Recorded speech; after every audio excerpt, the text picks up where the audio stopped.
Many people assume generating electricity at home could get them into legal trouble. The idea of building your own small power system sounds practical, but it also raises a question that stops many people before they even begin. Is it actually legal to generate your own electricity in the United States? The short answer is yes. But the real answer is more complicated than that, because while generating your own energy is usually allowed, the rules around how you do it can vary depending on where you live, how your system is connected, and what type of equipment you install. Understanding these details can make the difference between a simple home project and a frustrating regulatory problem. Interest in small-scale energy systems has grown quickly over the past decade. Rising electricity costs, grid reliability concerns, and the increasing availability of solar panels, batteries, and generators have made home power generation more accessible than ever. At the same time, many homeowners hesitate to explore these options because they are unsure about the legal side of things.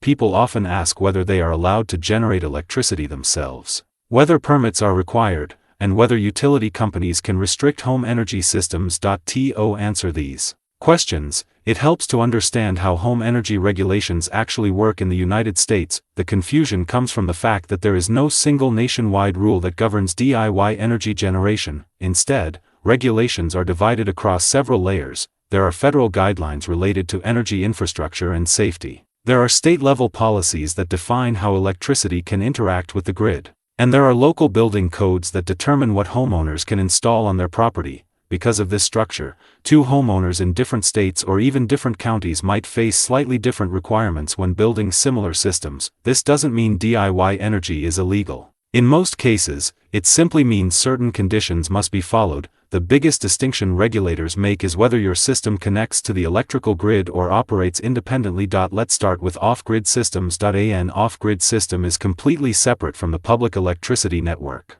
This could include solar panels connected to batteries, small wind turbines, or other generators that power a home without sending electricity back into utility lines. In many parts of the United States, off-grid systems are legal as long as they meet standard electrical safety codes. Homeowners typically need to follow building regulations that ensure wiring, grounding, and structural installation meet local standards. These rules exist primarily for safety, not to prevent energy independence. However, some counties or municipalities may require permits before installing large equipment like rooftop solar arrays or outdoor generator structures. This is similar to how permits are required for other home improvements. Now let's look at grid-connected systems. These are systems that generate electricity but remain connected to the public utility network. Solar panels installed on residential rooftops often fall into this category. When a system connects to the grid, the rules become more specific. Utilities must ensure that electricity flowing from private systems does not create safety risks for workers maintaining power lines.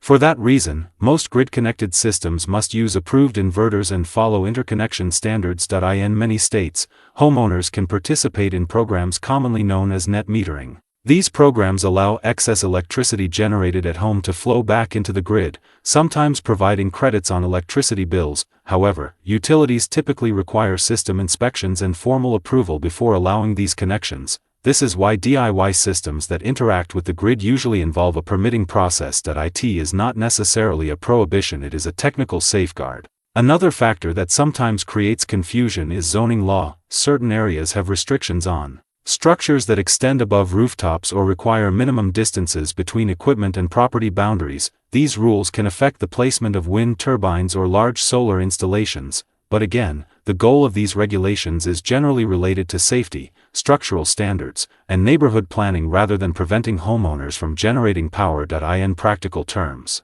most Americans are legally allowed to generate electricity at home. The key requirement is simply that systems meet electrical codes and local construction regulations. The most important thing to understand is that legality usually depends on how the system interacts with the grid, not on whether you generate electricity. Off-grid systems tend to face fewer regulatory steps because they operate independently. Grid-connected systems require more oversight because they interact with shared infrastructure. Once you understand that difference, the legal landscape becomes much easier to navigate. Instead of asking, "Is it legal to generate electricity at home?" the more useful question becomes, what are the local requirements for installing and connecting a system safely? That shift in perspective removes much of the uncertainty people feel when researching home energy solutions. DIY energy generation is not a legal gray area in the United States. Homeowners across the country install solar panels, battery systems, and other small-scale generators every year. In most places, the law simply requires that installations follow basic safety and permitting standards. The real challenge is not legality, it is understanding how different system designs interact with local rules and electrical infrastructure. Once those pieces are clear, the process becomes much more straightforward for many households. Learning how home energy systems work is the first step toward making more informed decisions about electricity use, reliability, and long-term energy planning. If you found this explanation useful, consider subscribing to the channel. New videos break down practical topics around home energy systems in clear, simple terms, and if you want to explore how small-scale energy setups are structured and what components they typically involve, there is a helpful resource linked in the description that outlines the basic framework people use when studying or building these types of systems. It's a practical place to review the components and understand how everything fits together before starting a project.